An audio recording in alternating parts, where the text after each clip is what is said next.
Hello, I'm Cindy Arens, Town Meeting Member in Precinct 3, and I'm proposing an amendment to Article 45, the Hartwell Innovation Park zoning bylaw changes, on behalf of the Sustainable Lexington Committee, of which I'm a member.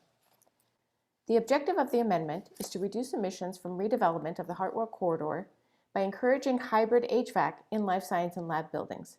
It's a simple change that identifies an emission-reducing HVAC method being used by multiple large life science and lab projects in the area. These are the types of projects we want to attract to Hartwell and increase Lexington's commercial tax base. Currently, Article 45 has two height-based incentive zoning clauses. The clause in Section 7541D requires buildings 7 stories and up to use no on-site combustion or all-electric HVAC systems. By using this 6-story limitation in Section D, Article 45, as written, effectively exempts life science and lab buildings from its provisions. A typical 7-story office building is over 65 feet tall, while a typical 7-story life science and lab building, because of special ceiling height requirements, would be over 115 feet tall, over the current height limit allowed and thus not possible. I have a visual later that demonstrates this. The proposed amendment, 7541E, additionally provides that buildings over 65 feet shall use hybrid HVAC, that is clean heat or no combustion as the primary heating source, supplemented with on-site combustion. As a result, this amendment would also include life science and lab buildings in the incentive zoning clauses of the bylaw. Again, I'll show this later. An early version of this hybrid HVAC system clause was first recommended by members of Sustainable Lexington in February after some collaborative discussions facilitated by staff and members of the Economic Development Advisory Committee.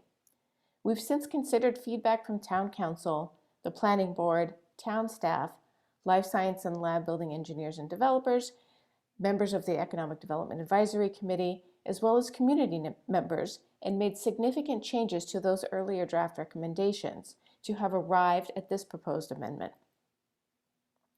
To review, 7541D in Article 45 requires office buildings 7 stories above to effectively be all electric, while allowing life science and lab buildings of the same height to power their HVAC systems using on-site combustion.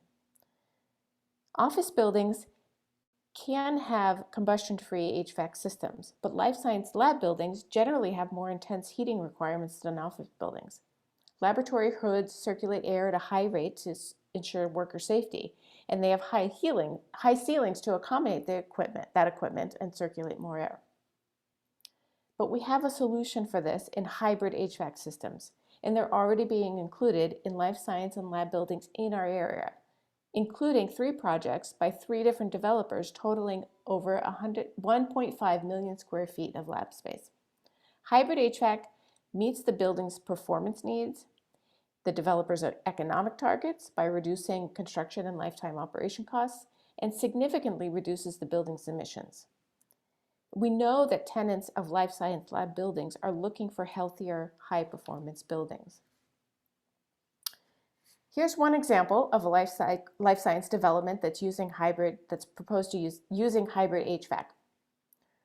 The point here is that using a hybrid HVAC system both lowers the life cycle costs of the development on the left and the emissions from the buildings there on the right when compared to traditional on-site combustion HVAC. Here's another example of a larger life science development that's using hybrid HVAC.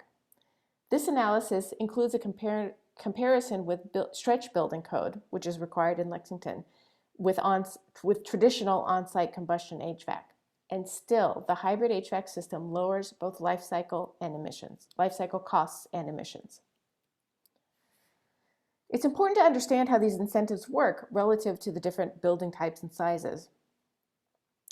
A typical 6-story office building is about 65 feet tall. A typical 6-story life science or lab building, because of the special ceiling height requirements, would be about 110 feet tall. Now, before the zoning changes of Article 16 last fall, all buildings in the Hartwell district were limited to 65 feet in height, and there were no emission-reducing incentives. All buildings could use on-site gas combustion for all heating needs, and that's what's shown on the left. As Article 45 is currently written, Buildings can be taller than 6 stories if the HVAC systems do not generate emissions on-site with combustion. Again, this incentive effectively exempts life science and lab buildings, as again, a 7-story lab would not be possible in the district as it would exceed the max building height of 115 feet. Therefore, labs between 65 and 115 feet can still create greater emissions by using gas combustion on site for all of their heating needs. This is demonstrated by the middle set of buildings. What this amendment proposes is an incentive that allows taller lab buildings, but lowers their emissions by requiring a very doable hybrid HVAC system. This hybrid HVAC system is essentially defined in the amendment language as a primary system that does not use on-site combustion with a minimum heating capacity of 15 BTUs per hour per square foot, or equal to the building's design heating load, whichever is lower, and allows an additional system that can use combustion for heating needs above that level. This kind of system has been vetted and is being used by life science and lab building engineers and developers. Non-lab buildings, such as offices, multifamily residential buildings, etc., generally have a heating design load of 5 to 15 BTUs per hour per square foot. But life science and lab buildings can at times have demand that exceeds that value. Incentive zoning is not a new concept. It's used in a number of ways to benefit the community where it exists. However, our Attorney General had not until recently approved its use in the context of encouraging better than code buildings or reducing building emissions. However, just days ago, on March 17, 2021, the Attorney General approved Lexington's incentive zoning language in Article 16 from last fall's special town meeting, demonstrating the Attorney General's acceptance of incentive-based building requirements and electrification of HVAC and zoning bylaws.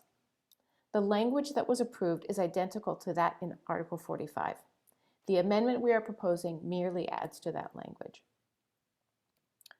A note about incentive language, both what's currently in Article 45 and the proposed amendment, in relation to the Clean Heat Article 29, which just passed in town meeting last week. Town Council has confirmed that if special legislation is passed and the Article 29 bylaw goes into effect, it can absolutely coexist with the incentive zoning that is specific for Hartwell Innovation Park. Article 45, with this amendment, if passed, will come into effect immediately, while building code improvements and emission-reducing measures at the state level will take months and years to change. We should target healthier and better redevelopment on Hartwell now. Please support this amendment to Article 45. Thank you.